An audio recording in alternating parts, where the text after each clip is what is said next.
Halo, perkenalkan nama saya Baik Ilhami Nur dari Politeknik Pembangunan Pertanian Malang.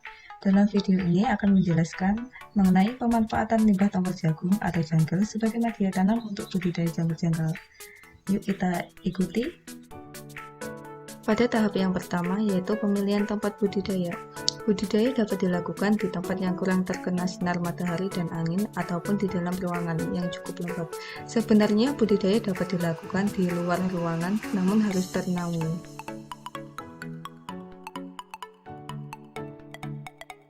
Oke, lanjut. Pada tahapan yang kedua yaitu pembuatan kunjung jamur. Dengan membuat keranjang kayu ukuran medium 55 cm x 40 cm x 35 cm. Kemudian melapisi semua sisi dalam keranjang menggunakan terpal atau karung plastik dan ditata rapi.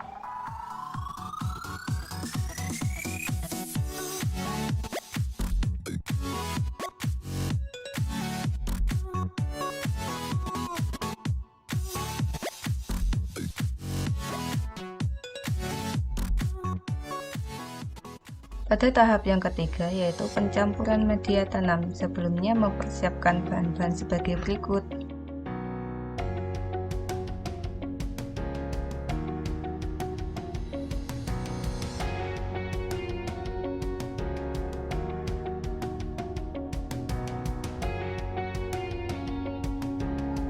Untuk tongkol jagungnya yaitu sudah dijemur di bawah sinar matahari sampai kering. Kemudian pemilihannya dengan kondisi yang masih baik atau tidak berjamur.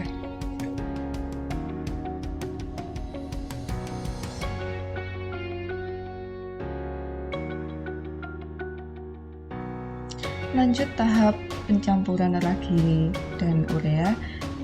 Di sini memakai salah satu jenis ragi yaitu ragi tape atau ragi tempe.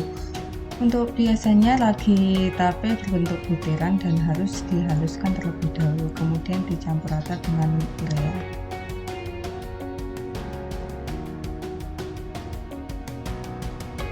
Sebagai lapisan pertama, tongkol jagung dimasukkan ke keranjang kayu dengan ketinggian 1/4 dari keseluruhan tinggi keranjang.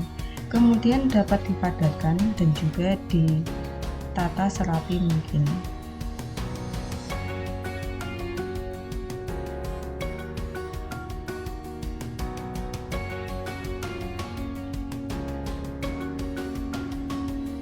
Tongkol jagung yang sudah dimasukkan di keranjang kayu kemudian dilakukan penyiraman sampai basah.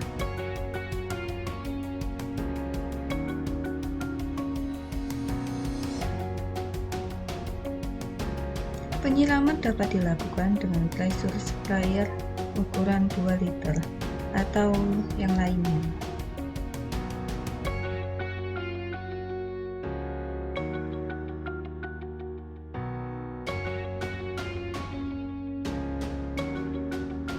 Kemudian campuran ragi dan urea dapat ditaburkan ke dalam keranjang dengan setengah bagian.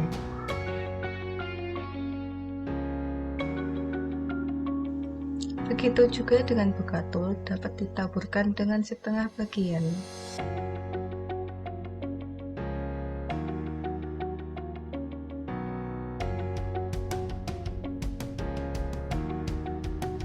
Kemudian dapat dilakukan penyiraman kembali pada lapisan media tanam ini. Penyiraman dilakukan sampai benar-benar basah.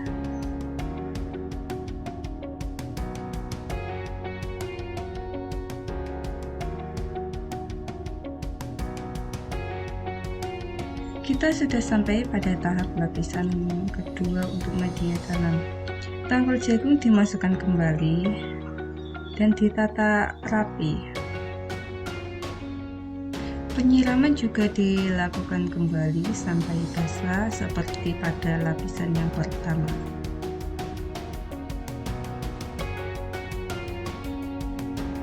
Campuran ragi dan urea dimasukkan kembali dari setengah bagian yang tersisa. Kemudian sisa bekatul ditaburkan kembali.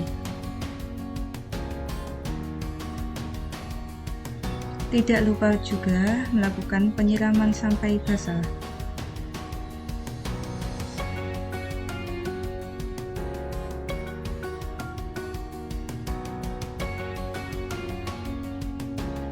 Jika lapisan pertama dan lapisan kedua sudah selesai dilakukan, maka keranjang kayu ditutup dengan mulsa atau MPHP dan diikat dengan tali karet.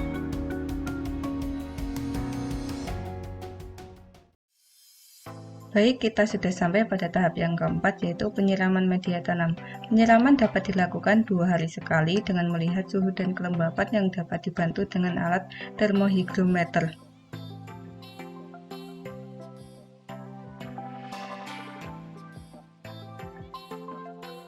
Kemudian pada tahap yang kelima ini, yaitu perawatan dan pemeliharaan. Setelah menunggu 2-3 minggu, maka muncul pertumbuhan miselium seperti kapas putih.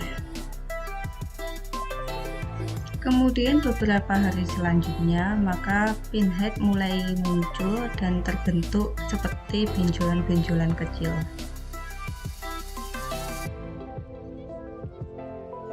Perawatan dilakukan dengan menjaga kelembapan susu, yaitu setidaknya dengan melakukan penyiraman 2 hari sekali.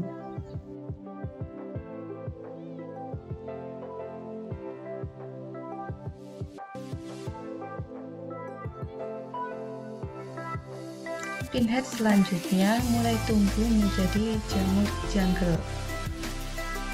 Jamur jungle ini termasuk ke dalam divisi Basidiomycota karena mempunyai basidium yang dapat terlihat dan juga terbentuk dengan sempurna.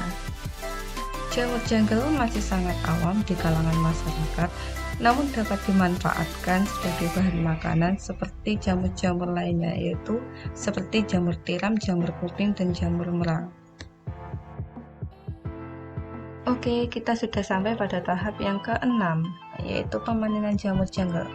Pemanenan sebaiknya dilakukan pada siang hari, yaitu sekitar pukul 12-14.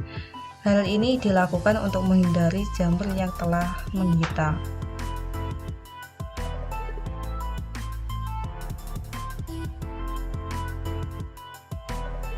Pemanenan dilakukan dengan cara mencabut satu-satu jamur jungle.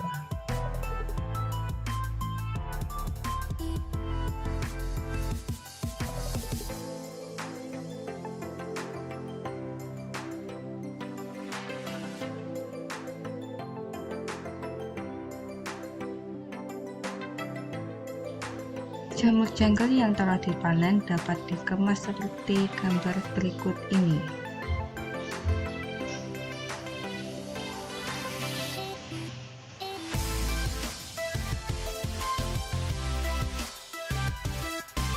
Dalam video berikut ini merupakan jamur jungle yang telah dipanen.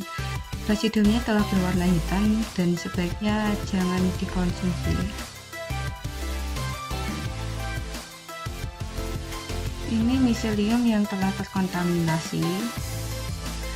Kemudian ada jamur yang berwarna hijau sebagai jamur pengganggu pada media tanam.